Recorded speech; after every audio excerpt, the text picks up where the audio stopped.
Gasofast active জিরা। আপনি কি জানেন যে গত বছরের ছোট বাচ্চা এই ওষুধটা খেতে পারবেন না?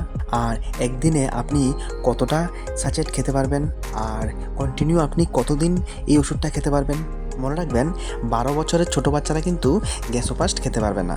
12 বছর আর 12 বছরের থেকে যারা বেশি বয়সের তারাই কিন্তু গ্যাসোফাস্ট খেতে পারবে। আর গ্যাসোফাস্ট খাওয়ার নিয়ম হচ্ছে গিয়ে ভাত খাওয়ার বা খাবার খাওয়ার 1 থেকে 2 ঘন্টা পরে 1 গ্লাস ঠান্ডা জল সঙ্গে একটা স্যাচেট মিক্স করে তারপর খেতে হবে। আর মনে রাখবেন, একদিনে আপনি মোট 3টে স্যাচেট খেতে পারবেন। 3টি স্যাচেটের বেশি আপনি কিন্তু গ্যাসোফাস্ট একদিনে বা 24 ঘন্টার মধ্যে খেতে পারবেন না। আর মনে রাখবেন, কন্টিনিউ আপনি 14 দিনের বেশি এই গ্যাসোফাস্ট খেতে পারবেন না যদি আপনার ডক্টর আপনার জন্য এটা রেকমেন্ড না করে।